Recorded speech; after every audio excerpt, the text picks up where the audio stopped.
ओम नमः शिवाय। भक्तों, आज हम आपको श्री शिव महापुराण विद्वेषण संहिता का 9वां अध्याय सुनाएंगे। आप सभी भक्तों से हमारा विनम्र निवेदन है, कृपया आप इस पावन ग्रंथ को ध्यान पूर्वक एवं प्रेम पूर्वक सुने।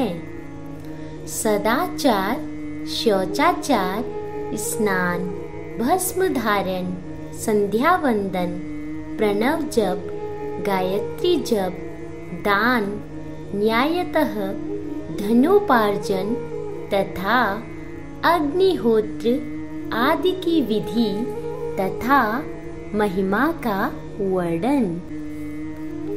ऋषियों ने कहा, सूत जी, अब आप शीघ्र ही हमें वह सदाचार सुनाइए जिससे विद्वान पुरुष पुण्य लोकों पर विजय पाता है। स्वर्ग प्रदान करने वाले धर्ममय आचार तथा नरक का कष्ट देने वाले अधर्ममय आचारों का भी वर्णन कीजिए। सूत जी बोले, सदाचार का पालन करने वाला विद्वान ब्राह्मण ही वास्तव में ब्राह्मण नाम धारण करने का अधिकारी है, जो केवल वेदोक्त आचार का पालन करने वाला एवं वेद का अभ्यासी है। उस ब्राह्मण की विप्र संज्ञा होती है। सदाचार, वेदाचार तथा विद्या, इनमें से एक एक गुण से ही युक्त होने पर उसे द्विज कहते हैं, जिसमें स्वल्प मात्रा में ही आचार का पालन देखा जाता है, जिसने वेदाध्ययन भी बहुत कम किया है तथा जो राजा का सेवक है उसे क्षत्रिय ब्राह्मण कहते हैं। जो ब्राह्मण कृषि तथा वाणिज्य कर्म करने वाला है और कुछ कुछ ब्राह्मणोचित आचार का भी पालन करता है, वह वैश्य ब्राह्मण है। तथा जो स्वयं ही खेत जोतता है उसे शूद्र ब्राह्मण कहा गया है।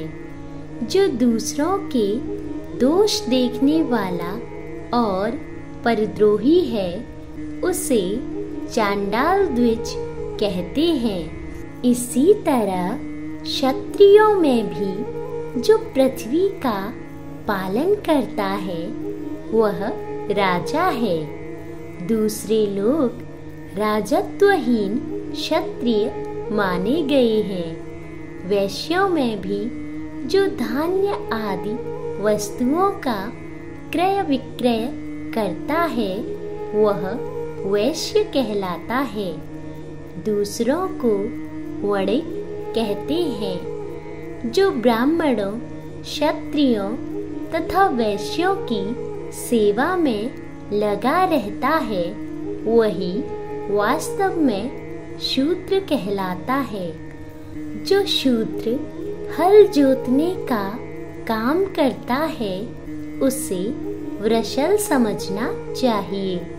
सेवा, शिल्प और कर्षण से भिन्न वृत्ति का आश्रय लेने वाले शूद्र दस्यु कहलाते हैं। इन सभी वर्णों के मनुष्यों को चाहिए कि वे ब्रह्म मुहूर्त में उठकर पूर्वाभिमुख हों।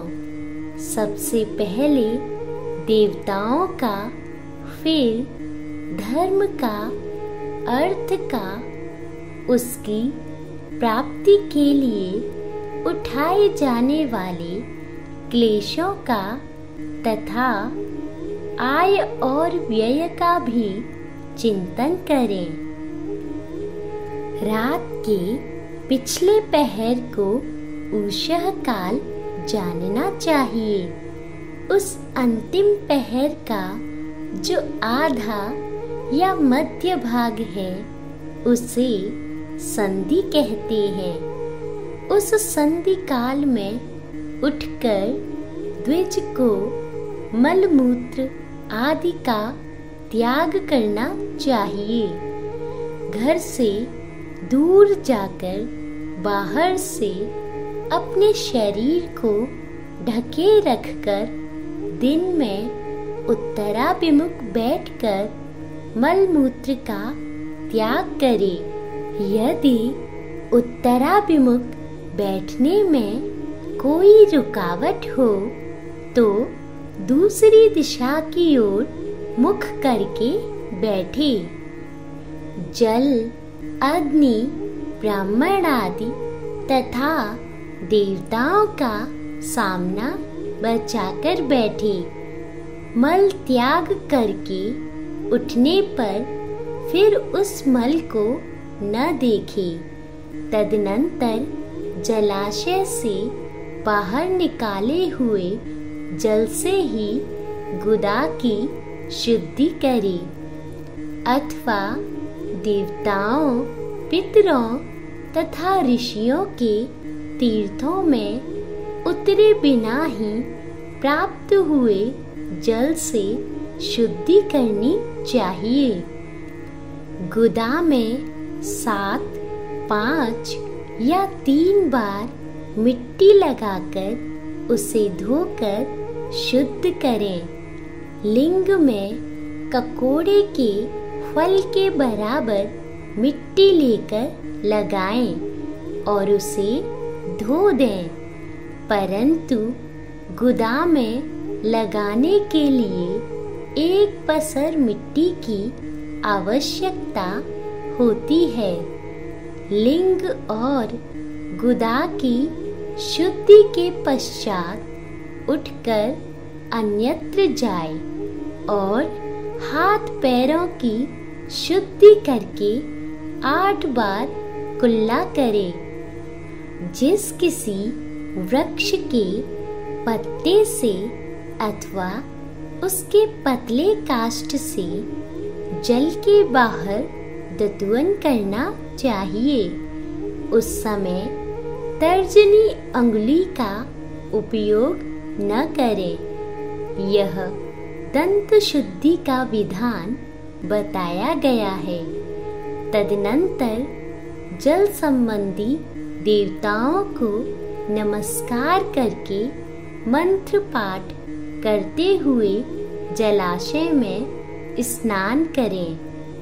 यदि कंठ तक या कमर तक पानी में खड़े होने की शक्ति न हो तो घुटने तक जल में खड़ा हो अपने ऊपर जल छिड़क कर मंत्रोच्चार पूर्वक स्नान कार्य संपन्न करें।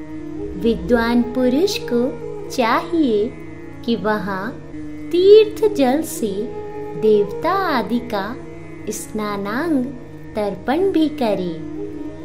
इसके बाद धौत वस्त्र लेकर 5 कच्छ करके उसे धारण करे। साथ ही कोई उत्तरीय भी धारण कर लें, क्योंकि संध्या वंदन आदि सभी कर्मों में उसकी आवश्यकता होती है।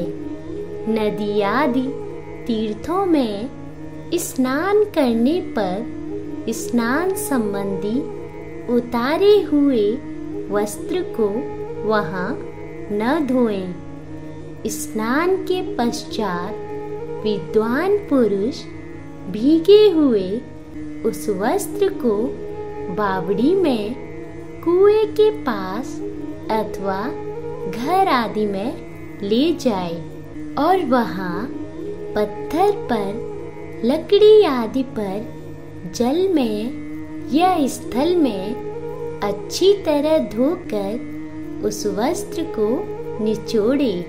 द्विजो, वस्त्र को निचोड़ने से जो जल गिरता है वह एक श्रेणी के पितरों की तृप्ति के लिए होता है।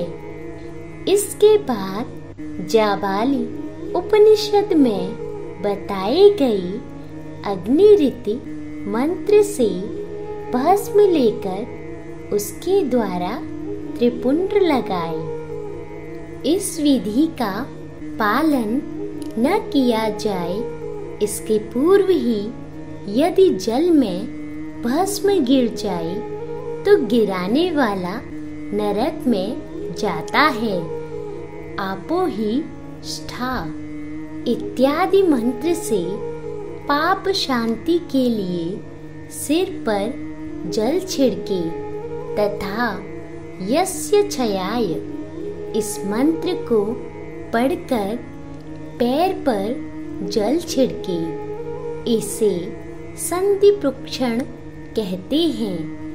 आपो ही ष्ठा इत्यादि मंत्र में 3 ऋचाएं हैं और प्रत्येक ऋचा में गायत्री छंद के 3-3 चरण हैं। इनमें से प्रथम ऋचा के 3 चरणों का पाठ करते हुए क्रमशः पैर, मस्तक और हृदय में जल छिड़के। दूसरी ऋचा के 3 चरणों को पढ़कर क्रमशः मस्तक, हृदय और पैर में जल छिड़के तथा तीसरी ऋचा के 3 चरणों का पाठ करते हुए क्रमशः हृदय, पैर और मस्तक का जल से प्रोक्षण करे। इसे विद्वान पुरुष मंत्र स्नान मानते हैं। किसी अपवित्र वस्तु से किंचित स्पर्श हो जाने पर अपना स्वास्थ्य ठीक न रहने पर राजा और राष्ट्र पर भय उपस्थित होने पर तथा यात्रा काल में जल की उपलब्धि न होने की विवशता आ जाने पर मंत्र स्नान करना चाहिए। प्रातः काल सूर्यश्चमा मनुश्च इत्यादि सूर्यानुवाक से तथा सायंकाल अग्निश्चमा मनुश्च इत्यादि अग्नि संबंधी अनुवाक से जल का आचमन करके पुनः जल से अपने अंगों का प्रोक्षण करे। मध्याह्न काल में भी आपह पुनन्तु इस मंत्र से आचमन करके पूर्ववत प्रोक्षण या मार्जन करना चाहिए। प्रातः काल की संध्योपासना में गायत्री मंत्र का जप करके 3 बार ऊपर की ओर सूर्य देव को अर्घ्य देना चाहिए। ब्राह्मणों मध्याह्न काल में गायत्री मंत्र के उच्चारण पूर्वक सूर्य को एक ही अर्घ्य देना चाहिए। फिर सायंकाल आने पर पश्चिम की ओर मुख करके बैठ जाए और पृथ्वी पर ही सूर्य के लिए अर्घ्य दे। प्रातःकाल और मध्याह्न के समय अंजलि में अर्घ्य जल लेकर अंगुलियों की ओर से सूर्यदेव के लिए अर्घ्य दें। फिर अंगुलियों के छिद्र से ढलते हुए सूर्य को देखें तथा उनके लिए स्वतः प्रदक्षिणा करके शुद्ध आचमन करें। सायंकाल में सूर्यास्त से 2 घड़ी पहले की हुई संध्या निष्फल होती है, क्योंकि वह साय संध्या का समय नहीं है। ठीक समय पर संध्या करनी चाहिए, ऐसी शास्त्र की आज्ञा है। यदि संध्योपासना किए बिना दिन बीत जाए तो प्रत्येक समय के लिए क्रमशः प्रायश्चित करना चाहिए।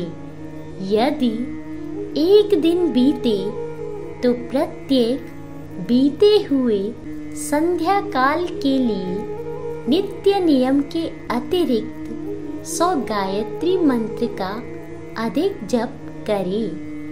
यदि नित्य कर्म के लुप्त हुए 10 दिन से अधिक बीत जाए तो उसके प्रायश्चित स्वरूप में 1,00,000 गायत्री मंत्र का जप करना चाहिए। यदि 1 मास तक नित्य कर्म छूट जाए तो पुनः अपना उपनयन संस्कार कराएं। अर्थ सिद्धि के लिए ईश, गौरी, कार्तिकेय, विष्णु, ब्रह्मा, चंद्रमा और यम का तथा ऐसे ही अन्य देवताओं का भी शुद्ध जल से तर्पण करें।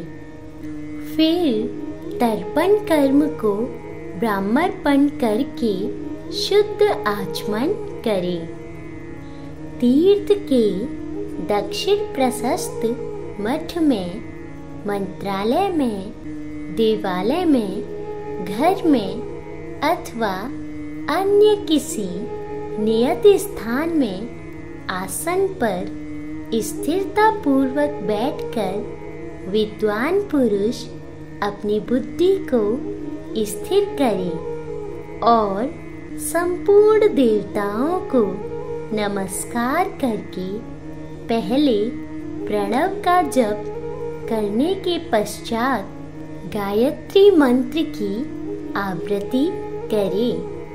प्रणव के अ, उ और म इन 3 अक्षरों से जीव और ब्रह्म की एकता का प्रतिपादन होता है। इस बात को जानकर प्रणव का जप करना चाहिए। जप काल में यह भावना करनी चाहिए कि हम 3 लोकों की सृष्टि करने वाले ब्रह्मा, पालन करने वाले विष्णु तथा संहार करने वाले रुद्र की, जो स्वयं प्रकाश चिन्मय है, उपासना करते हैं। यह ब्रह्म स्वरूप ओमकार हमारी कर्मेंद्रियों और ज्ञानेंद्रियों की वृत्तियों को, मन की वृत्तियों को तथा बुद्धि वृत्तियों को सदा भोग और मोक्ष प्रदान करने वाले धर्म एवं ज्ञान की ओर प्रेरित करें। प्रणव के इस अर्थ का बुद्धि के द्वारा चिंतन करता हुआ जो इसका जप करता है वह निश्चय ही ब्रह्म को प्राप्त कर लेता है, अथवा अर्थानुसंधान के बिना भी प्रणव का नित्य जप करना चाहिए। इससे ब्राह्मणत्व की पूर्ति होती है। ब्राह्मणत्व की पूर्ति के लिए श्रेष्ठ ब्राह्मण को प्रतिदिन प्रातः काल 1 सहस्त्र गायत्री मंत्र का जप करना चाहिए। मध्याह्न काल में 100 बार और सायंकाल में 28 बार जप की विधि है। अन्य वर्ण के लोगों को अर्थात क्षत्रिय और वैश्य को तीनों संध्याओं के समय यथासाध्य गायत्री जप करना चाहिए।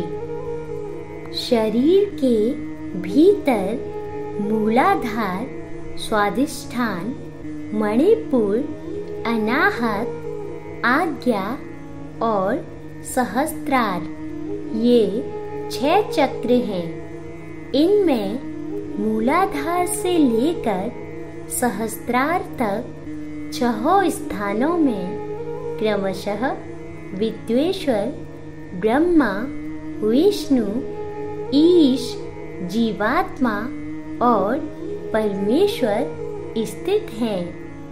इन सब में ब्रह्म बुद्धि करके इनकी एकता का निश्चय करें और वह ब्रह्म मैं हूँ ऐसी भावना पूर्वक प्रत्येक श्वास के साथ सोहम का जप करें। उन्हीं विद्वेश्वर आदि की ब्रह्मारंध्र आदि में तथा इस शरीर से बाहर भी भावना करें। प्रकृति के विकारभूत महतत्व से लेकर पंचभूत पर्यंत तत्वों से बना हुआ जो शरीर है, ऐसे सहस्त्रों शरीरों का एक एक अजपा गायत्री के जप से एक एक के क्रम से अतिक्रमण करके जीव को धीरे धीरे परमात्मा से संयुक्त करे। यह जप का तत्व बताया गया है। 100 अथवा 28 मंत्रों के जप से उतने ही शरीरों का अतिक्रमण होता है। इस प्रकार जो मंत्रों का जप है, इसी को आदि क्रम से वास्तविक जप जानना चाहिए। सहस्त्र बार किया हुआ जप ब्रह्मलोक प्रदान करने वाला होता है, ऐसा जानना चाहिए। 100 बार किया हुआ जप इंद्र पद की प्राप्ति कराने वाला माना गया है। ब्राह्मणेतर पुरुष आत्मरक्षा के लिए जो स्वल्प मात्रा में जप करता है, वह ब्राह्मण के कुल में जन्म लेता है। प्रतिदिन सूर्योपस्थान करके उपर्युक्त रूप से जप का अनुष्ठान करना चाहिए।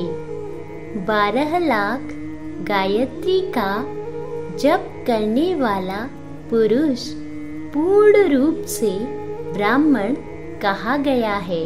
जिस ब्राह्मण ने 1 लाख गायत्री का भी जप न किया हो, उसे वैदिक कार्य में न लगाए। 70 वर्ष की अवस्था तक नियम पालन पूर्वक कार्य करें। इसके बाद गृह त्याग कर संन्यास ले लें। परिव्राजक या सन्यासी पुरुष नित्य प्रातः काल 12,000 प्रणव का जप करे। यदि एक दिन इस नियम का उल्लंघन हो जाए, तो दूसरे दिन उसके बदले में उतना मंत्र और अधिक जपना चाहिए और सदा इस प्रकार जप को चलाने का प्रयत्न करना चाहिए।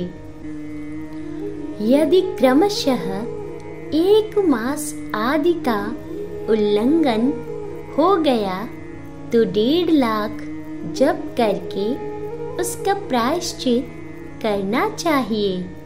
इससे अधिक समय तक नियम का उल्लंघन हो जाए तो पुनः नए सिरे से गुरु से नियम ग्रहण करें।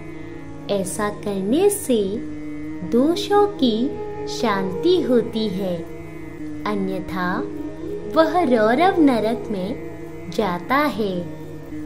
जो सकाम भावना से युक्त गृहस्थ ब्राह्मण है, उसी को धर्म तथा अर्थ के लिए यत्न करना चाहिए। मुमुक्षु ब्राह्मण को तो सदा ज्ञान का ही अभ्यास करना चाहिए। धर्म से अर्थ की प्राप्ति होती है, अर्थ से भोग सुलभ होता है, फिर उस भोग से वैराग्य की संभावना होती है। धर्म पूर्वक उपार्जित धन से जो भोग प्राप्त होता है, उससे एक दिन अवश्य वैराग्य का उदय होता है। धर्म के विपरीत अधर्म से उपार्जित हुई धन के द्वारा जो भोग प्राप्त होता है, उससे भोगों के प्रति आसक्ति उत्पन्न होती है। मनुष्य धर्म से धन पाता है, तपस्या से उसे दिव्य रूप की प्राप्ति होती है। कामनाओं का त्याग करने वाले पुरुष के अंतःकरण की शुद्धि होती है। उस शुद्धि से ज्ञान का उदय होता है, इसमें संशय नहीं है। सतयुग आदि में तप को ही प्रशस्त कहा गया है, किंतु कलयुग में द्रव्य साध्य धर्म अच्छा माना गया है।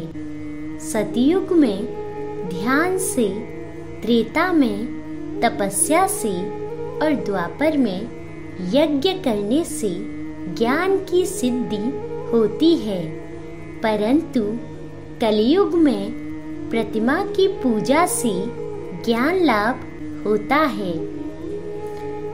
अधर्म हिंसा रूप है और धर्म सुख रूप है।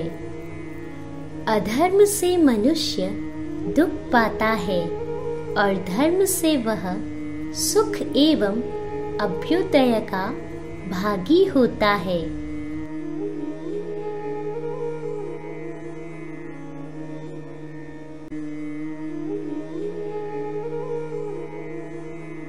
दुराचार से दुख प्राप्त होता है और सदाचार से सुख। अतः भोग और मोक्ष की सिद्धि के लिए धर्म का उपार्जन करना चाहिए। जिसके घर में कम से कम 4 मनुष्य हैं, ऐसे कुटुंबी ब्राह्मण को जो 100 वर्ष के लिए जीविका देता है, उसके लिए वह दान ब्रह्मलोक की प्राप्ति कराने वाला होता है।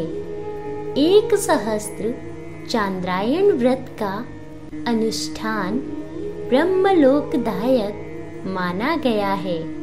जो क्षत्रिय 1 सहस्त्र कुटुंब को जीविका और आवास देता है, उसका वह कर्म इंद्रलोक की प्राप्ति कराने वाला होता है।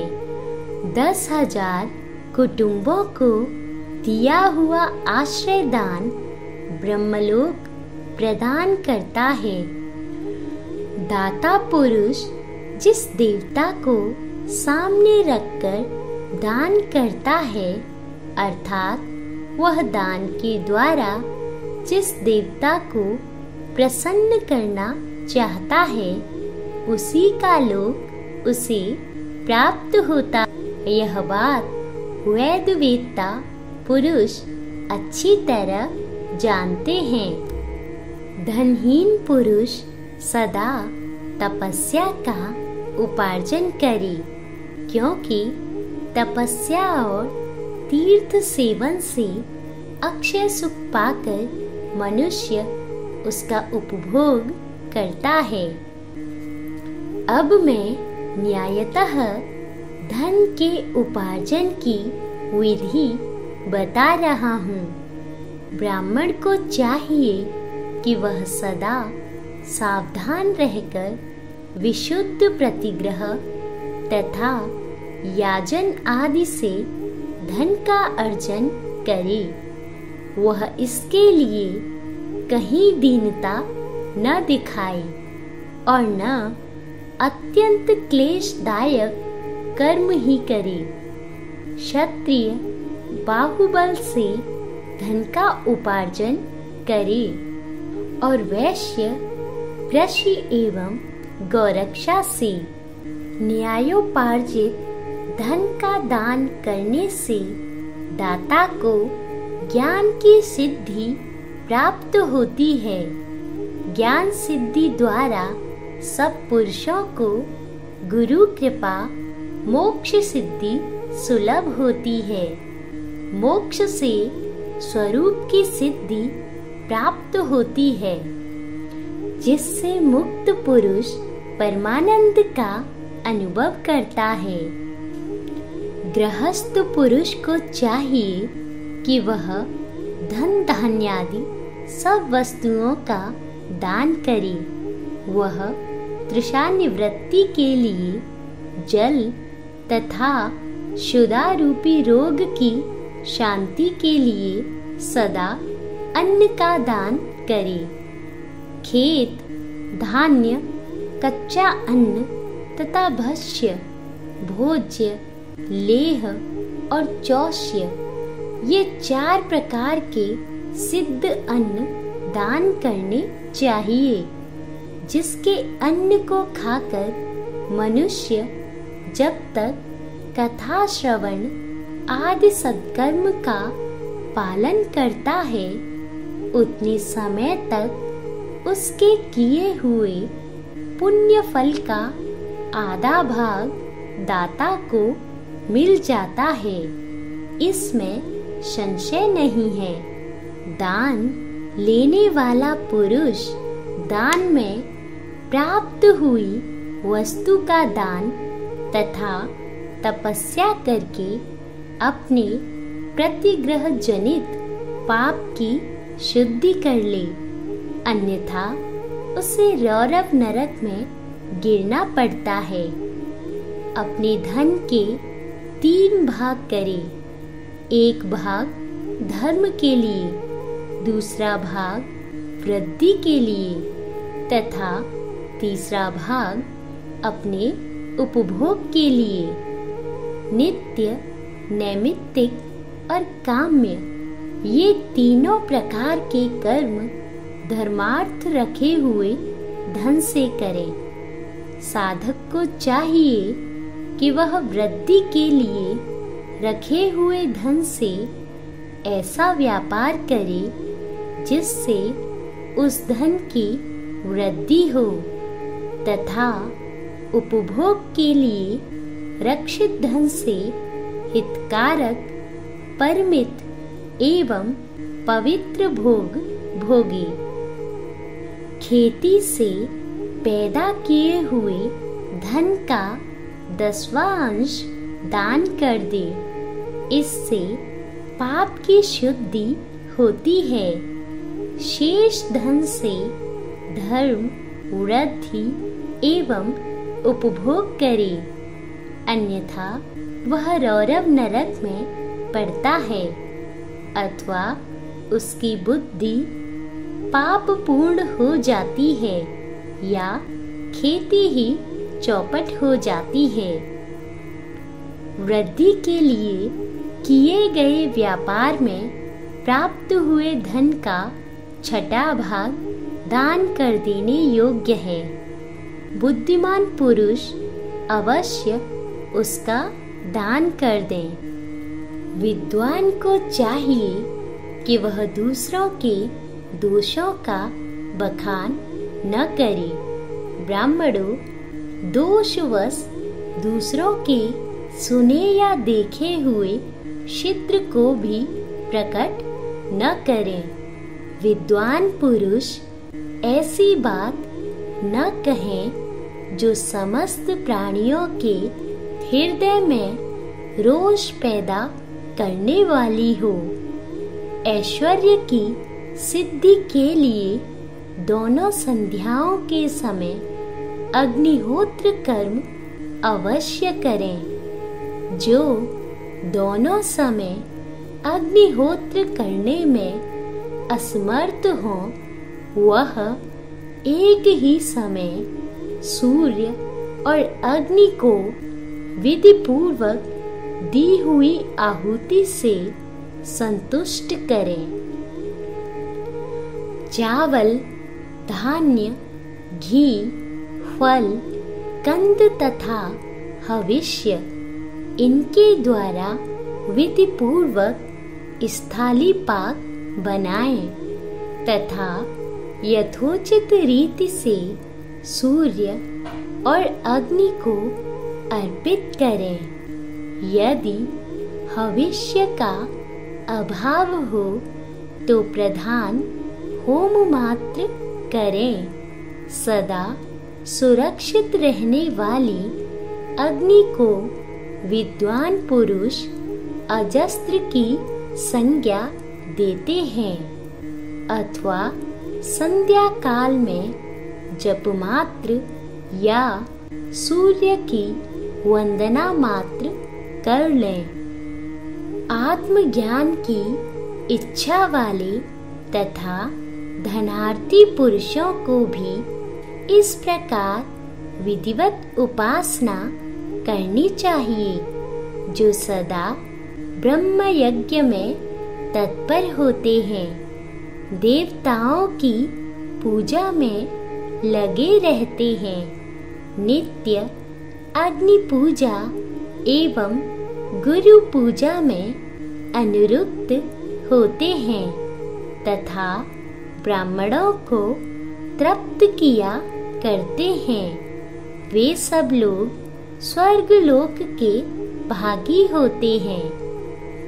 आज के अध्याय का मूल सार यह है कि सूत जी ऋषियों और मुनियों को सदाचार के नियमों एवं उसकी पालन विधि तथा स्नान की उत्तम विधि के बारे में बताते हैं। सूत जी कहते हैं कि मनुष्य को अपनी आजीविका का एक भाग धर्म के काम में अवश्य लगाना चाहिए और किसी दूसरे मनुष्य के देखे हुए और सुने हुए दोषों के बारे में किसी को भी नहीं बताना चाहिए। भक्तों, अपनी अगली वीडियो में हम आपको श्री शिव महापुराण विद्वेषण संहिता का 10वां अध्याय सुनाएंगे। यदि आपको हमारा ये प्रयास पसंद आया हो तो कृपया आप हमारी वीडियोस को अधिक से अधिक शेयर कीजिए। यदि आपका इस पावन ग्रंथ से संबंधित कोई भी सुझाव अथवा प्रश्न हो तो कृपया आप कमेंट बॉक्स में कमेंट कर हमें जरूर बताएं। ओम नमः शिवाय।